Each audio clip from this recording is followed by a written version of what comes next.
Hello students, how are you? Welcome to my YouTube channel. My name is Rajkumar Tiwari और आज की class हम start करते हैं। तो हमारा यूनिट डायमेंशन मेजरमेंट तो कंप्लीटेड हो गया था, उससे रिलेटेड एक न्यूमेरिकल्स क्वेश्चंस जो है कॉम्पिटिटिव बेस पर और मैं बना दूंगा। तो आज हम पढ़ते हैं सदिश कि सदिश क्या है, सदिश राशियाँ क्या होती है, अदिश राशियाँ क्या होती है। ठीक है, जैसे कि नाम से है सदिश, जिसके लिए परिमाण और दिशा दोनों की ही ज़रूरत होती है कि सदिश राशियाँ वे राशियाँ होती हैं जिनको व्यक्त करने के लिए हमको मैग्नीट्यूड और डायरेक्शन दोनों की ही रिक्वायरमेंट होती है। ठीक है, अदिश राशियाँ वे राशियाँ होती हैं जिनको व्यक्त करने के लिए हमको परिमाण बताना ही सफिशिएंट होता है, दिशा की ज़रूरत नहीं होती है। जैसे विस्थापन और दूरी, डिस्प्लेसमेंट एंड डिस्टेंस। विस्थापन क्या है? सदिश राशि है। दूरी क्या? अदिश राशि है। तो अब सदिश को हम समझते हैं कि सदिश होने के लिए क्या सफिशिएंट है, क्या सफिशिएंट नहीं है। ठीक है, जैसे कि वैद्युत धारा, सदिश राशियाँ होने के लिए यह होना चाहिए कि वह सदिश के योग का नियमों का पालन करे। यदि कोई राशियाँ दिशा और परिमाण दोनों व्यक्त करती हैं लेकिन सदिश योग के नियमों का पालन नहीं करती तो वह सदिश राशियाँ नहीं है। जैसे विद्युत धारा में परिमाण और दिशा दोनों हैं लेकिन ये सदिश योग का नियम का पालन नहीं करती है। ठीक है, जैसे कि एग्जांपल देता हूँ मैं कि मैंने उस लड़के को, मान लो मैंने एक लड़के को यहाँ से इस घर में जाने के लिए बोला, ठीक है, या फिर बोला कि इस दुकान से आप जाकर सामान लेकर आओ। अब लड़का या तो यहाँ भी चले जाएगा, यहाँ भी चले जाएगा, दुकानें तो पर्याप्त हैं, लेकिन मैंने उसको ये नहीं बताया, यहाँ से डिस्टेंस तो बता दिया कि आपको 3 किलोमीटर की पे दुकान है। ठीक है, लेकिन उसको दिशा नहीं बताई तो लड़का किसी भी डायरेक्शन में चला जाएगा, इधर जाएगा इधर जाएगा। लेकिन हमने ये बताता कि 3 किलोमीटर की दुकान पर पूर्व की दिशा में या पश्चिम की दिशा में अमुक दुकान है, वहाँ से जाकर आप सामान ले आओ। तो इस प्रकार सदिशों को, सदिश राशियों को व्यक्त करने के लिए हमको दिशा की ज़रूरत बहुत ज़रूरी होता है। ठीक है, ओके। तो ऑल द मेजरमेंट या measurable physical quantity can be derive into 2 classes, namely scalar quantity and physical quantity. ठीक है, तो मैंने बताया इस vector the physical quantity which possess both magnitude and direction are known as क्या बोलेंगे इसको? वेक्टर। लिख लीजिए थे विथ, लिखिए the physical quantity which possess the both magnitude and direction is known as vector. Okay, और स्केलर के लिए the physical quantity which have only magnitude but no direction is known as scalar quantity। ठीक है, example क्या होगा? Vector का example लिख लीजिए। वेक्टर का एग्जाम्पल क्या होगा? बोलिए। Displacement, velocity, acceleration, force, momentum, gravitational पे इलेक्ट्रिक फील्ड, है ना। और स्केलर का क्या हो जाएगा? A scalar can be completely describe by number representing its magnitude. Scalar में भी देखिए, जो अदिश राशियाँ होती वो या तो धनात्मक भी हो सकता है, वो ऋणात्मक भी हो सकता है, पॉजिटिव निगेटिव दोनों हो सकता है। तो ये इसकी कुछ क्वांटिटी, जैसे कि मैंने क्लास 9 में हम लोगों ने समझा था विस्थापन और दूरी का, कौन पॉजिटिव हो सकती है, कौन निगेटिव हो सकती है, कोई जीरो हो सकती है, कोई ऑलवेज पॉजिटिव होगा। ठीक है, तो स्केलर क्या होगी? Quantity can be completely describe a number represented by magnitude. Scalar में भी पॉजिटिव और negative, they can be added, subtracted, multiplication and divided according to the simple law of arithmetic. जो अदिश राशियाँ होती हैं उनको सामान्य जो बीजगणितीय के नियम से हम जोड़ सकते हैं, गुणा कर सकते हैं, भाग दे से घटा सकते हैं। ठीक है, लेकिन जो सदिश राशियाँ होती है वो सिर्फ सदिश के नियमों के अनुसार ही ऐड होंगी, सब्ट्रैक्ट होंगी, है ना। तो ये हुई हमारी अदिश राशियाँ और सदिश राशियाँ। ठीक है, एक बार और सुन लीजिए। सदिश vector both requirement, both magnitude direction, but scalar only magnitude have no direction। ठीक है, तो उसका कुछ एग्जाम्पल भी हमने समझा कि सदिश राशियाँ और अदिश राशियों के एग्जाम्पल। अब एक नोट लिख लीजिए, it may be noted all the that the vector can not be added. ठीक है, पहले क्या होना था, नोट लिख लीजिए, vector can not be added, क्या लिखेंगे, vector can not be added, subtracted, division, है ना, मल्टीप्लाई ऑन है, may be in the case of scalar. It is because the addition on magnitude vectors have direction also. Vectors are added, subtracted and multiplication according to the rules of the vector algebra. Okay? चलिए सदिश की बात लिखते हैं, आराम से मत लीजिए, जल्दी जल्दी लिखिए, नोट्स बनवा रहे हैं, आप लोगों को काम आएगा आगे क्लास में।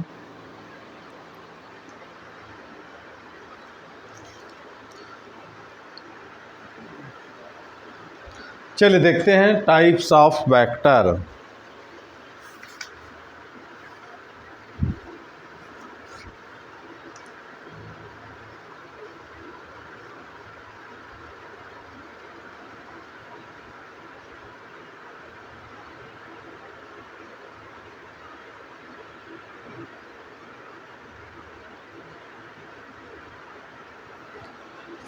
ओके, चलिए सदिश को कैसे रिप्रेजेंट करते हैं हम।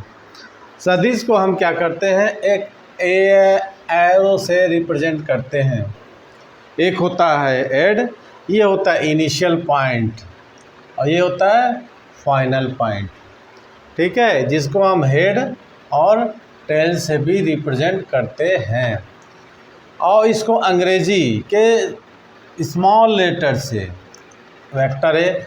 मान लो कोई राशि सदिश राशि है तो उसके ऊपर हम क्या लिखेंगे, जैसे OP, इसको हम रिप्रेजेंट कर दिए कितना, R, तो OP is equal to R। ये यहाँ से हम इनिशियल पॉइंट और ये फाइनल पॉइंट, O से हम यदि P तक की ओर देखते हैं तो जो इसकी रियल लेंथ आती है वो उसकी क्या हो जाएगी, मैग्नीट्यूड हो जाएगी, है ना। यहाँ से यहाँ तक जितनी इसकी लेंथ होगी मैग्नीट्यूड होगी, और जिस डायरेक्शन में एरो जा रहा है उसका डायरेक्शन हो जाएगा। ठीक है, तो ये हो गया है रिप्रेजेंटेशन ऑफ वेक्टर। ओके, लिख लीजिए, सदिश में परिमाण दिशा दोनों होते हैं। सदिश को हम किसे, एक तीर की रेखा से निरूपित करेंगे। ठीक है, और इस रेखा की लंबाई को, सदिश के परिमाण को, तीर की दिशा को, सदिश की डायरेक्शन को शो करता है। ठीक है, और सदिश को हम अंग्रेजी के छोटे अक्षरों से भी, बड़े अक्षरों से भी लिख सकते हैं। Okay, clear.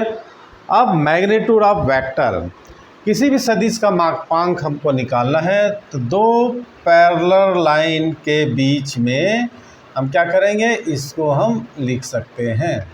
ओके, किसी भी सदिश के मैग्नीट्यूड को हम क्या कर सकते हैं, दो पैरेलल लाइन के बीच में लगाकर तिरछे अक्षर से व्यक्त करेंगे। ओके, अब सदिश कितने प्रकार के होते हैं, सदिश के प्रकार कितने होंगे। सदिश के प्रकार तो बहुत सारे हैं, कम से कम 8-10 प्रकार हैं सदिश के। तो पहला लिख लीजिए, इक्वल वेक्टर्स।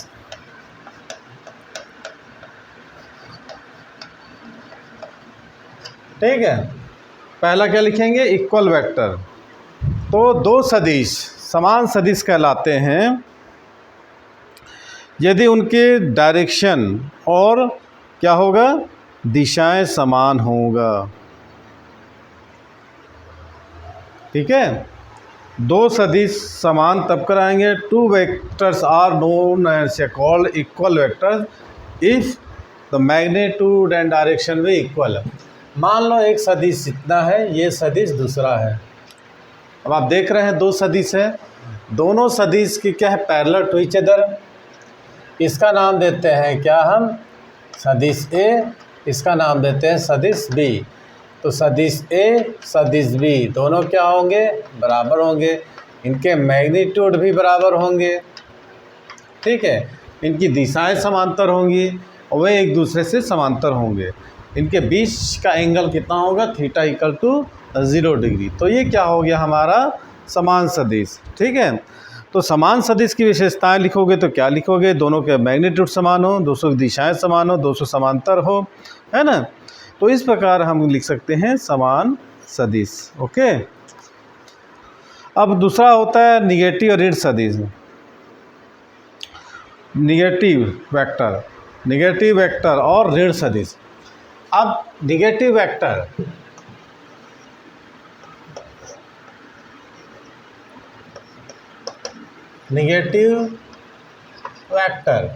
मान लो एक वेक्टर ऐसा है, दूसरा वेक्टर ऐसा है। देख रहे हैं आप, दोनों वेक्टर में क्या है डिफरेंस, दोनों वेक्टर के परिमाण तो समान होंगे, मैग्नीट्यूड इक्वल होगा, बट डायरेक्शन आर अपोजिट। तो एक वेक्टर दूसरे वेक्टर के अपोजिट होगा, दोनों की परिमाण समान होंगे लेकिन दिशाएं बस विपरीत होगी, एक दूसरे से पैरेलल होंगे, सारे इक्वल वेक्टर्स की तरह होंगे, लेकिन सिर्फ इसमें क्या होगा, दूसरा वेक्टर को हम निगेटिव कर देंगे। ठीक है, तो इसमें मान लो लिखते हैं ये ए बी है, ये ए बी है, तो हम लिख सकते हैं A B equal to minus A B. Okay, ये हो गया क्या, नेगेटिव वेक्टर। देखिए लिखते चलिए आप लोग, पहला हो गया इक्वल वेक्टर, दूसरा हो गया नेगेटिव वेक्टर। ठीक है, ओके। तीसरा होता है हमारा स्थिति सदिश। ठीक है, तीसरा क्या होता है, स्थिति सदिश। मैं डायग्राम बनाता हूँ, position vector, displacement vector, important है, थोड़ा सा देखिएगा, ध्यान जाइएगा। इसको मिटा देते हैं। पोजीशन वेक्टर, तीसरा क्या है, तीसरा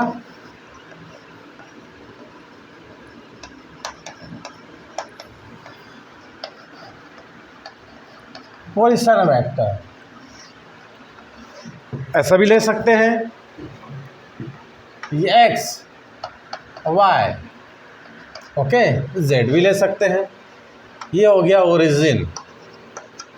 मान लो यहाँ से कुछ डिस्टेंस पर एक पॉइंट पी लेते हैं हम, जिसकी डिस्टेंस ओरिजिन से कितना है, आर।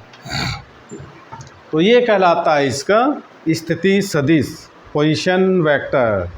ठीक है, पोजीशन वेक्टर लिखते चलिए, पोजीशन वेक्टर का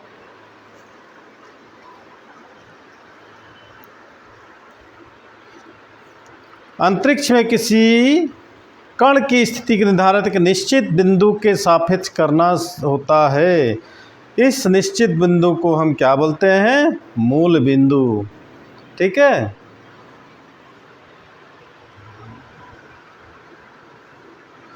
क्या बोले, मैं स्पेस में किसी भी कण की स्थिति को एक निश्चित बिंदु के सापेक्ष करना ईजियर होता है। ठीक है, इन स्पेस किसी भी ऑब्जेक्ट की स्थिति को मूल बिंदु के सापेक्ष करना सुविधाजनक होता है, इसको निश्चित बिंदु कहते हैं। कुछ समय बाद, after an instant time T, the position of particle at point P, then OP is equal to R is known as, क्या होगा, पोजीशन वेक्टर। क्या होगा, OP equal to R, position vector. ठीक है, यदि हम O को P से मिला देते हैं तो OP equal to R, OP को बिंदु O, जिसे हम मूल बिंदु कहते हैं, कि सापेक्ष कण का स्थिति सदिश कहते हैं।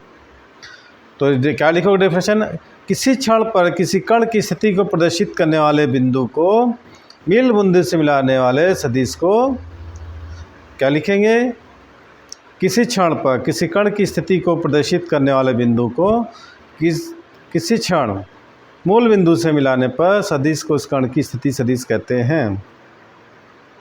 लिखिए, किसी क्षण किसी कण की स्थिति को प्रदर्शित करने वाले बिंदु को मूल बिंदु से मिलाने वाले, है ना, स्थिति को हम क्या बोलते हैं, स्थिति सदिश। लिख लिए। तो देख रहे हैं हम कि वो क्या है, मूल बिंदु है, कुछ समय बाद उसकी स्थिति कितने पर आती है, पी पर आती है। तो मूल बिंदु के सापेक्ष इस वस्तु की स्थिति कितनी हो जाती है, पी पर जाती है। तो OP is equal to R is the position vector. ठीक है, अब पोजीशन वेक्टर से हमको क्या जानकारी मिलती है? It gives the straight line distance of the object from the origin. ठीक है, और दूसरा it gives the direction of the object with respect to origin. Position vector possess both magnitude and direction. Okay, क्या कहता है, इसको लिख लिए। Let us consider the motion of object in a plane. Suppose that at any time T the object at point A in xy plane.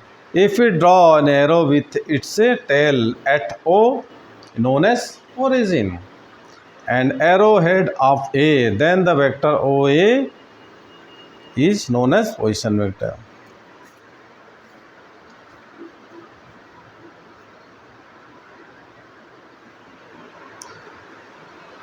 क्या बोले? Let us consider an object and plane O. Any instant time t the position of particle at O. After at time t the particle reached at point P, then the OP is the position vector of particle at any instant. ठीक है, clear? Clear हुआ? यही बोलते हैं स्थिति सदिश। अब अगला हम देखेंगे क्या? विस्थापन सदिश, डिस्प्लेसमेंट वेक्टर। पोजीशन वेक्टर देखिए मैंने बताया कई तरीके से डिफाइन कर सकते हैं, ऐसा लिख सकते हो। If is convention to locate the position of a particle in space with respect to a fixed point is known as origin. O we the origin and P the position of the particle at given instant of time. If you join O P, O को P से join करेंगे, put arrow को हम P, then O P the called position vector of the particle. Thus that vector is called the position vector which gives the position of particle with respect in the origin. तो अंतरिक्ष में जो बता दिया वही चीज़ है, बार बार लिखने से कोई मतलब नहीं है।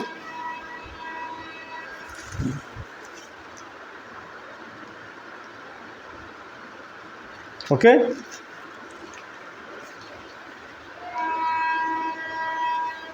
अब हम लिखेंगे विस्थापन सदिश।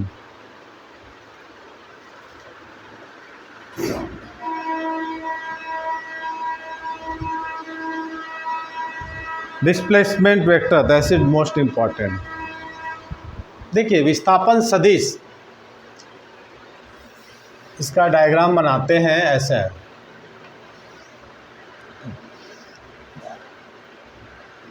देखिए ये P और ये P डैश। ठीक, ये ऐसा भी हो सकता है PP डैश। ठीक है, मान लो किसी क्षण T पर कण की स्थिति कितना थी xt और क्षण T डैश पर कितना थी xt। तो ये हो गया हमारा क्या, डिस्प्लेसमेंट वेक्टर है ना, डिस्प्लेसमेंट वेक्टर। इसको एक्सप्लेन करते हैं, डायग्राम बना लीजिए अच्छे से। R डैश भी ले सकते हैं। ओके,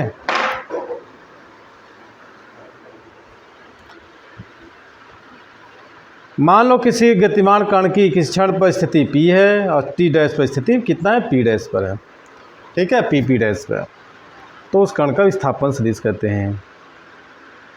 दिए गए समयांतराल में किसी गतिमान कण की प्रारंभिक स्थिति को प्रदर्शित करने वाले बिंदु से अंतिम स्थिति को प्रदर्शित करने वाले बिंदु को मिलाने वाली प्राप्त सदिश को विस्थापन कहते हैं। ओके, तो इसका लिख से विस्थापन सदिश गतिमान कण के प्रारंभिक बिंदु से अंतिम बिंदु को जोड़ने वाली रेखा है। विस्थापन सदिश कण द्वारा प्रारंभिक स्थिति से अंतिम स्थिति तक चले गए पथ की लंबाई पर निर्भर नहीं करता है, बल्कि किस पर डिपेंड करेगा, प्रारंभिक और अंतिम स्थिति पर निर्भर करता है। तो मान लो कोई कण की प्रारंभिक स्थिति किस पर है, P पर, और अंतिम स्थिति कितना है, P डैश पर है। तो P से P डैश जाने के कितने पथ हैं, 3 पथ होगा। पहला कहाँ से जाएगा, PQ P डैश। अब हम बना देते हैं Q किधर होगा। ठीक है, दूसरा कितना होगा, PR P डैश। एक पथ और लेते हैं, और तीसरा P। तीनों स्थिति में सदिश विस्थापन कितना होगा, देखिए इसको बनाते हैं।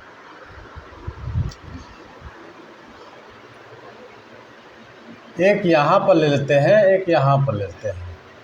तो Q ले लेते हैं, इसको R लेते हैं। ठीक, तो कितना हो जाएगा P Q R P Q P dash P, देखो पहला इसका क्या होगा पी क्यू पी डैश,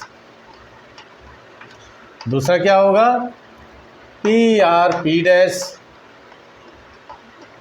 और तीसरा पी पी डैश। लेकिन टोटल इसका डिस्प्लेसमेंट कितना होगा पी पी डैश पर होगा। इसको ऐसा भी समझ सकते हो, देखिए ये कण यहाँ से यहाँ गया, ठीक है, और दूसरी कंडीशन में कितना टाइम लिया, यहाँ से यहाँ तक गया। तो ये किस पर, लंबाई पर निर्भर नहीं करता है। मैंने बताया the displacement vector do not depend on the length but it depend on the initial and final point. तो इनिशियल पॉइंट पहले कहाँ था, पार्टिकल यहाँ पर था, फाइनल पार्टिकल कहाँ पहुँचा, पी पी डैश पर। तो P P dash is the displacement of particle, ठीक है।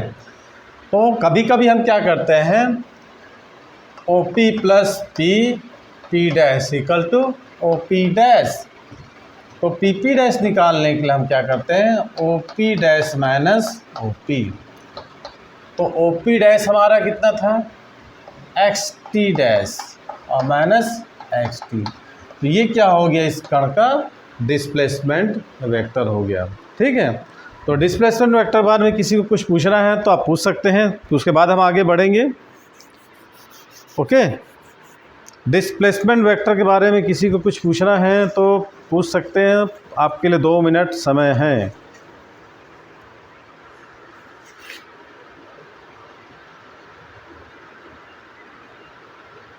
उसके बाद हम ऑर्थोगोनल यूनिट वेक्टर के बारे में देखेंगे। वीडियो को लंबा ना जाए, 21 मिनट की वीडियो हुई है, 10 मिनट का और देखेंगे। अब हम देखेंगे एकक सदिश।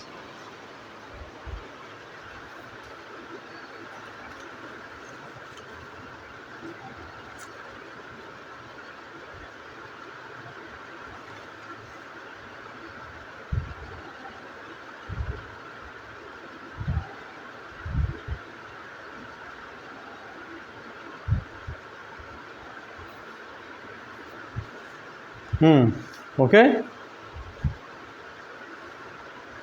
चलिए आगे बढ़ते हैं। लिख दीजिए यूनिट वेक्टर या एकक सदिश।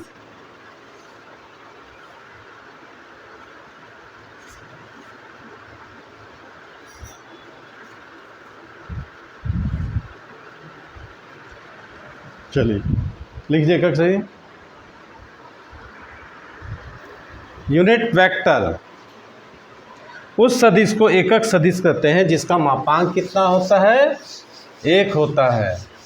एकक सदिश को यूनिट वेक्टर, एकांक सदिश या एकक वेक्टर को ऐसा सदिश जिसका मापांक कितना होता है, 1, unit vector.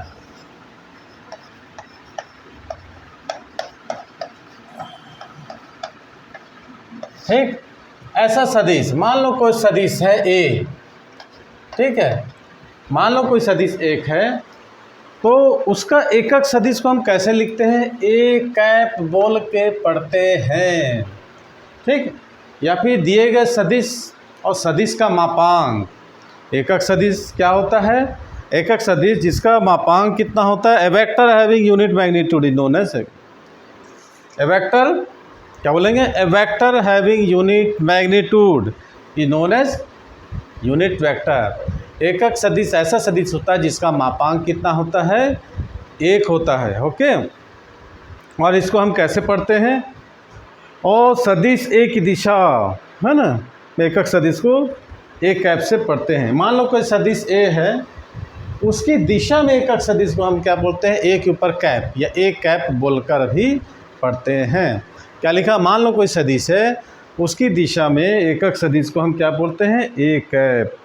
Unit vector along the direction of A cap is कितना हो जाएगा, ए कैप, है ना। अब मान लो कोई सदिश ए है, मान लो कोई सदिश मैंने ए लिया, सदिश के प्रति रहता है, तो उसकी दिशा में एकक सदिश क्या हो जाएगा, A cap is vector A upon mod A. या सदिश ज्ञात करने के लिए ए कैप है ना और मॉडुलस ए, ये होता है एकक सदिश। मान लो हम 3D में 3 डायमेंशन है ऑर्थोगोनल, ये x अक्ष है और y अक्ष है और z अक्ष है।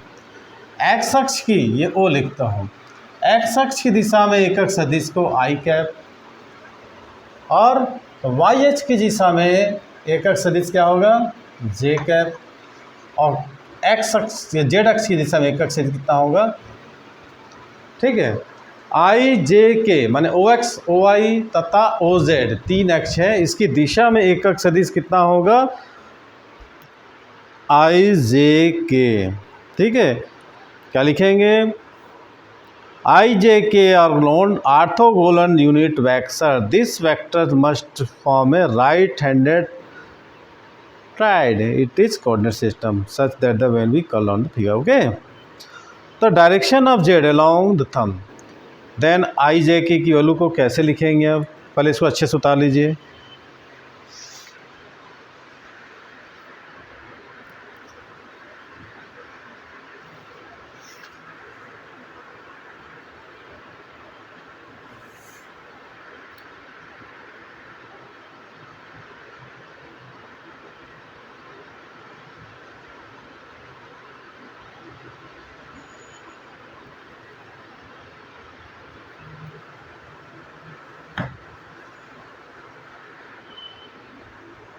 ओके, एक्स अक्ष वाई अक्ष तथा जेड अक्ष की दिशा में एकक सदिश कितना है आई कैप जे कैप तथा के कैप। तो हम कैसे लिख सकते हैं आई जे के इक्वल टू 1। क्या लिखे हम एक्स अक्ष तथा वाई अक्ष और जेड अक्ष की दिशा में एकक सदिश कितना है आई जे के, है ना। एरो इसके ऊपर कैप लगा दो। इसका मापांक कितना होता है 1। एक्स अक्ष की दिशा में एकक सदिश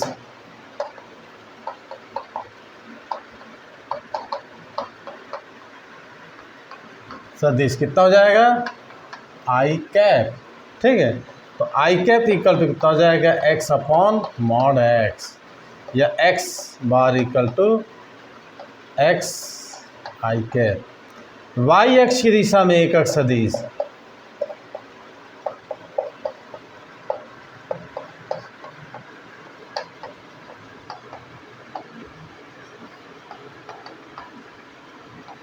कितना है जे कैप, ओके। तो हम जे कैप को कैसे लिखेंगे J cap equal to Y arrow upon mod Y, या फिर Y equal to Y arrow या Y vector equal to Y mod into J cap.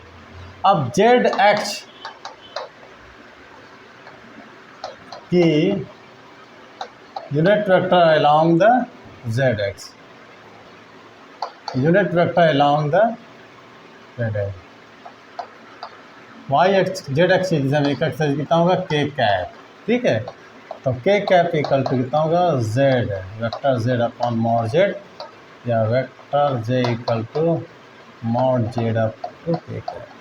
Clear, clear हुआ आप लोगों को। एकक सदिश किसको कहते हैं जिसका मापांक कितना होता है 1 होता है, ठीक है।